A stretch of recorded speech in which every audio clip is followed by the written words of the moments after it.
They say the secret of your future is hidden in your daily routine. I've come to the conclusion that routines shouldn't be ambitious because they're not about striving. They're about maintaining, building, playing the waiting game to see if something sticks. It's about finding familiarity in good habits, making them systems. Only then should you add. Start by doing what's most important, sustain it, then build.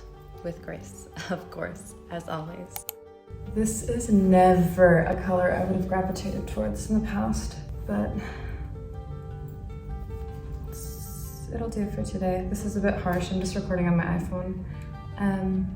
Hi guys. I think the most important element of this video is to actually be able to differentiate between a habit, a goal, and a system, and it feels a bit water is wet. For me, it was kind of like a light bulb moment when I think about what are goals that I set for myself all the time but I never can achieve, and what are systems that I have in place, and what are the habits that I do kind of like quite mindlessly. It makes it a lot easier to maneuver my life when I actually know why I'm doing what I do. And I'm never someone who's like, you have to do this, this, and this, right? Like I always just use my life as an example because I'm not a professional. But that being said, I think it's important to define each one. When we set goals, we are existing in the state of failure until the goal is achieved, right? So say I want to save $10. Until I save those $10, I haven't, therefore I failed. So if I have $9, I'm close to my goal, but I haven't achieved the goal. The focus is on the $10. It's not really about the process to how long it takes, what I'm doing to get the $10. And if I save the $10, then I've successfully completed my goal. It's something that's quite like time oriented, it's limiting, and it's like the priority is the goal. A habit is probably the easiest to define. It's something that once learned is done repetitively, often subconsciously, things like brushing your teeth in the morning, at night, things that you don't even really think to change or do. It doesn't really require much effort. It's just kind of a part of who you are. And then systems are things that we put in place to achieve a certain outcome, but they are not nearly as limiting as goals. They are more longer term usually, and the focus is on the process. It's not necessarily the goals. I think a really good example of systems is our 5 daily prayers as Muslims, right? When we pray those 5 daily prayers, there is a desired outcome, correct? There's a main one. There could be other ones, you know,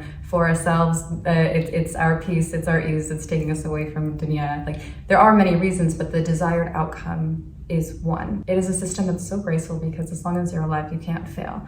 But you know, we have high iman, low iman, we can miss a prayer, we can have, there's so many things that happen in our lives, but that is something that you, no matter how much you fall off, you try to get back to, you know, like somebody who prays every day and it's very easy for them to pray, that was a system that was set from when they were younger.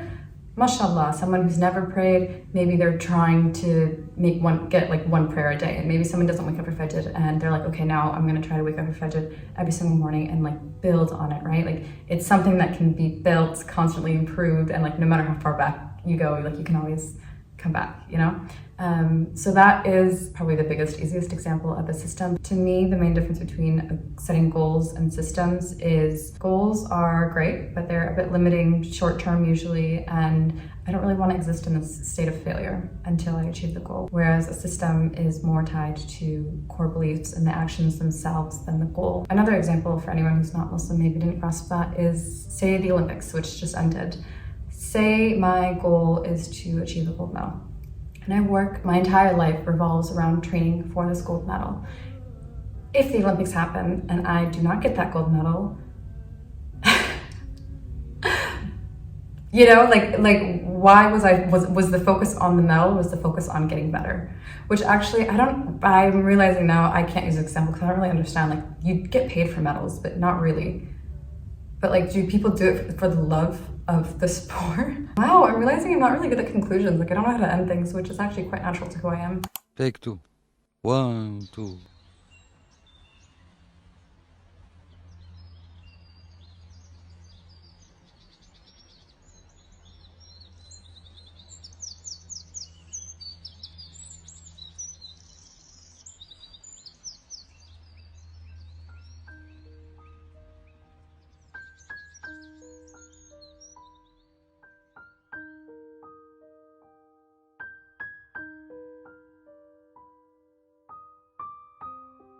Sabah al-khair. I'm a little bit tired. The coffee's just starting to kick in, but we're gonna go to the gym.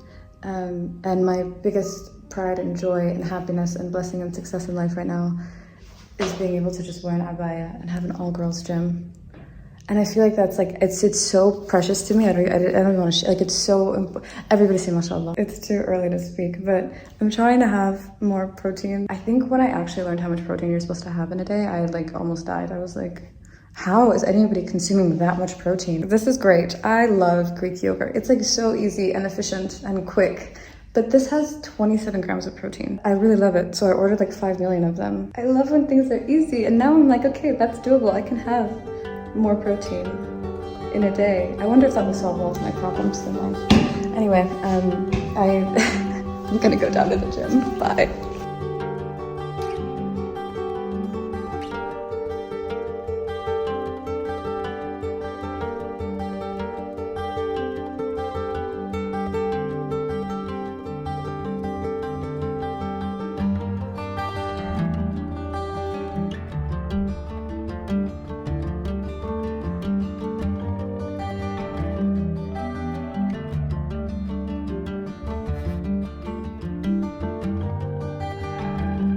Above all, do not lose your desire to walk. Every day I walk myself into a state of well-being and walk away from every illness. I have walked myself into my best thoughts, and I know of no thought so burdensome that one cannot walk away from it. Even if one were to walk for one's health, and it were constantly one station ahead, I would still say, walk. Besides, it is also apparent that in walking, one constantly gets as close to well-being as possible, even if one does not quite reach it. But by sitting still, and the more one sits still, the closer one becomes to feeling ill. Health and salvation can be found only in motion. If anyone denies that motion exists, I do as Diogenes did.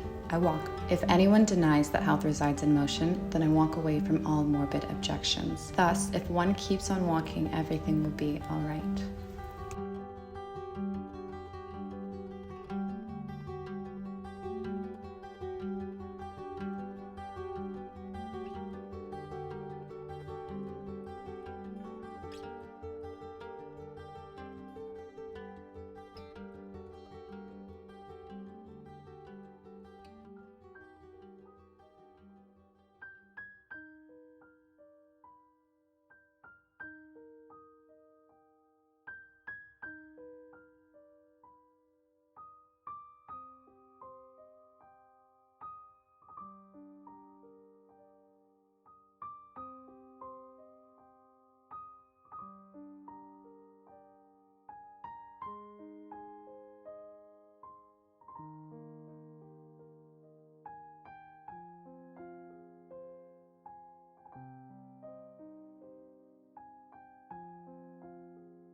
The SPF that I love and use all the time just ran out, the Beauty of Joseon one. And I just got this one in the mail, so perfect timing. It's from the brand Ashri. SPF 50, suitable for all skin types, including sensitive, which I am. Quite sensitive inside and out. Quite a bit. Oh, that feels nice. Wow. Okay, I think this is how I felt when I first tried the Beauty of Joseon one. I'm like, okay, never trying anything ever again, but I think I might. Okay, no, this is just first impressions, but I really like this. It feels really nice, and I don't like to wear moisturizer during the day because it's too hot. It's too hot here. But this feels really like my skin feels, wow. Okay, I'm gonna put that in my everyday.